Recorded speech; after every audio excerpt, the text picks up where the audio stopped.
GI tract respiratory system is basically, not endoderm, ectoderm.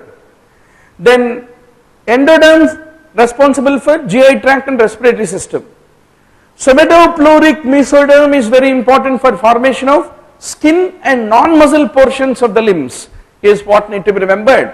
And splanchno-pleuric mesoderm is responsible for the heart and the muscles of the GI tract and urinary system. Before you take all these things, just wait one more day. So once we have declared independence to JK and Andhra Pradesh from the NEET, we need not remember all this embryology. Only our counterparts outside AP need to remember. Honestly also, I really wonder our entrances are too much of unnecessary information to filter people. That way DNB is a much better system. You want to be pediatrician, you can go and do 3 years of apprentice and become a pediatrician. And topping entrance has nothing to do ultimately with your clinical skills or your ability to practice. I know some excellent cardiologists, physicians and obstetricians who cracked the entrance 4th attempt, 5th attempt. There are guys who before finishing housemanship got top rank in the 10 ranks, ultimately ended up in frustration without practice. So everything, anything can happen. Ultimately, there is nothing, there is no equation between our mugging skills, knowledge skills and practice skills. They are totally different, doctor. One has to do with sensory cortex, maybe other has to do with motor cortex. Now, coming to the endoderm, thymus is the organ which is basically associated with endoderm. Whereas the tonsils, they develop from the pharyngeal mesoderm is what need to be remembered. What are cadherins? What are integrins? They are the last life karma if you don't answer it correctly. So what is integrin?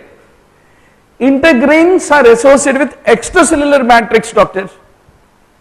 Cadherins are associated with intercellular junction complexes. That is at most I can say at this limited time available for the discussion, but you need to be sure on these various matrix elements which can be sometimes the bottleneck for the examiner. This is an easy question. Sarcoplasmic reticulum, cellular calcium storage, it is associated with. And what is after all malignant hyperthermia? Ryanodine receptor mutation which causes a unnecessary release of the calcium from the sarcoplasmic reticulum is what need to be remembered. Why the blood thymus barrier is existent? Because of this continuous type of endothelium of the capillaries with very few vesicles is the one which is basically responsible. Okay, doc. Should be an answer. Hyperglycemia is a side effect of which antiretroviral class of drugs?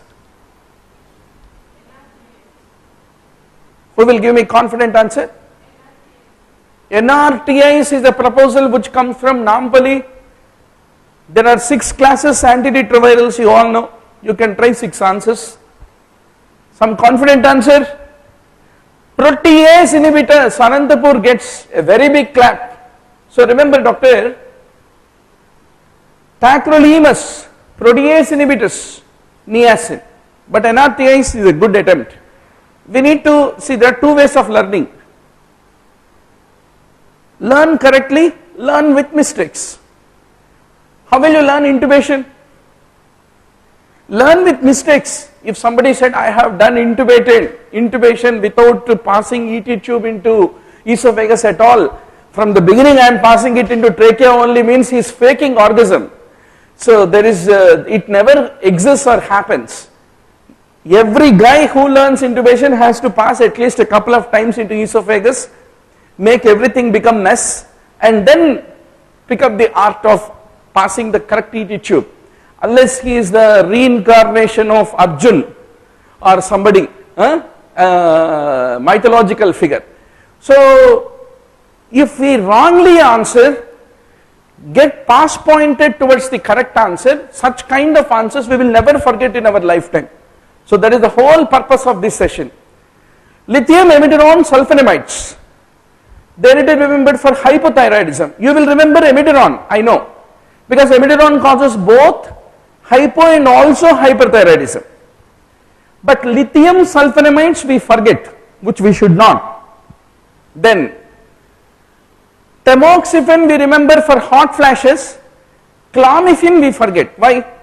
Because clomiphene citrate, similarity with estrogen makes us to think that it relieves hot flashes. No, by its antagonism with estrogen receptors, it provokes hot flashes, is what need to be basically remembered.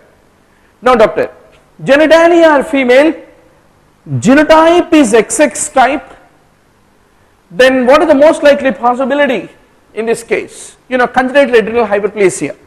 One of the enzymes is defective in the cortisol pathway, which is responsible for adrenal hyperplasia, which can be of the virilizing type if it is a 21 alpha hydroxylase deficiency.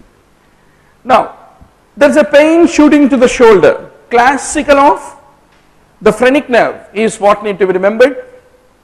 Sigmoid volvulus is the most common volvulus, and the pain is referred to the suprapubic area. Now coming to the kidney, it is the intermediate mesoderm, whose extension is urogenital ridge, from which the pronephron, metanephron and mesonephron of the kidneys are derived, is what need to be remembered. So where do you listen mitral valve? Very basic question. Midclavicular line on the left side in the fifth intercostal space is the classical mitral area. Okay doc, shoot me an answer. Yes? 1A and C, very good. I think you're all ready for the November 16th exam. 16th? 26th, okay. No more preponement. 26th? 3rd? Okay. So, okay, let me see. 1A, Shravya also correctly answers. 1A and class 3. Sotalol and class 3 are the ones which lead to torsade de pointes. Doxorubicin, daunorubicin, everyone remembers. Cutaneous flushing, Redman syndrome, we all remember vancomycin. But you also need to know adenosine, niacin, calcium blockers, being vasodilators, can lead to cutaneous flushing in addition. Sumatriptan, coronary vasospasm, cocaine also, I think there is no challenge. Only challenge is cutaneous flushing, forgetting adenosine should not happen, niacin also. Okay, now doctor. Now, typically when will the flow through the lymphatics will decrease? What will lymphatics will do? Once the fluid inside the capillary goes out of the capillary, lymphatic flow will increase. If the capillary's oncotic pressure is high, it will hold the fluid, it won't let it seep out. Hence obviously increased capillary oncotic pressure should decrease the flow in the lymphatics, because there will be no edema if the capillary oncotic pressure is high with a lot of proteins inside it. This is a challenging question. Last Thursday when we discussed, I told you, Golgi tendon organs 1A, 1B efferent. Have you had a chance to give a damn choice to look into it? You need to, doctor. I will be failing as a teacher if I don't impress upon you at least giving knowledge to the students is a hallucination. If a teacher thinks he makes students knowledgeable, he is suffering from some hallucination. But what a teacher can do at least is to influence his students to get compliant to reading the high yield topics. Just the way physician makes a antitubercular therapy, compliance is most important, because all knowledge is there in the book. If you did Thursday also a wrong on Golgi tendon organ, today also you did wrong on the Golgi tendon organ, I will once more ask a question on Golgi tendon organ on Wednesday. Probably I am an obsessive compulsive neurotic teacher who don't want his students to do mistakes about Golgi tendon organ, muscle contraction, afferents in the tomorrow's exam. Okay, doc. When biceps contracts, who makes it to contract? The Langerhans cells will send alpha motor neurons and that makes the biceps to contract. And whenever it contracts, what happens to the muscle length? It becomes reduced. Any reduced muscle length will reduce the firing rate of 1A afferents is what need to be remembered. Then what happens to the 1B afferents? They detect the contractile activity, the tension generated, and they increase their firing rate.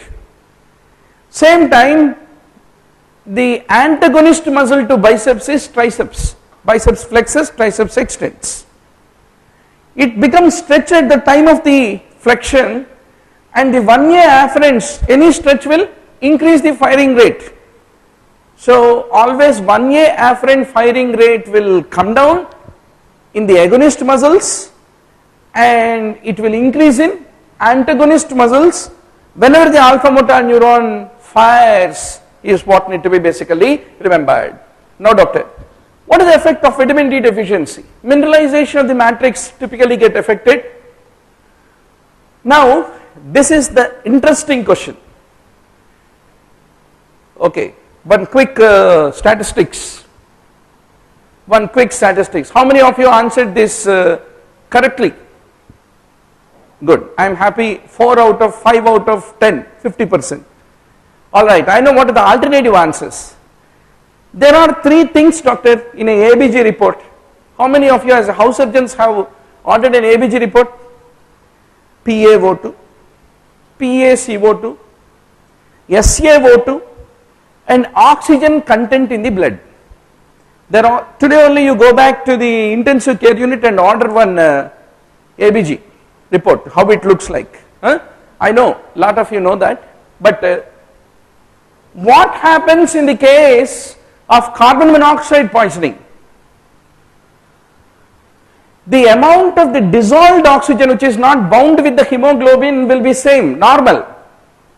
And how do you know how much amount of the oxygen is in a dissolved form, how much is in bound form? The amount of the dissolved form is reflected by PaO2. So PaO2 will be normal. But the saturation of the hemoglobin with the oxygen is there, no?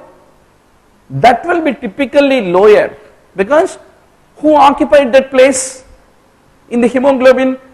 Carbon monoxide occupied. It did not let oxygen to come and attach with hemoglobin. Hence, SAT values will fall down, but PaO2 values will be normal. That is the story of carbon monoxide poisoning.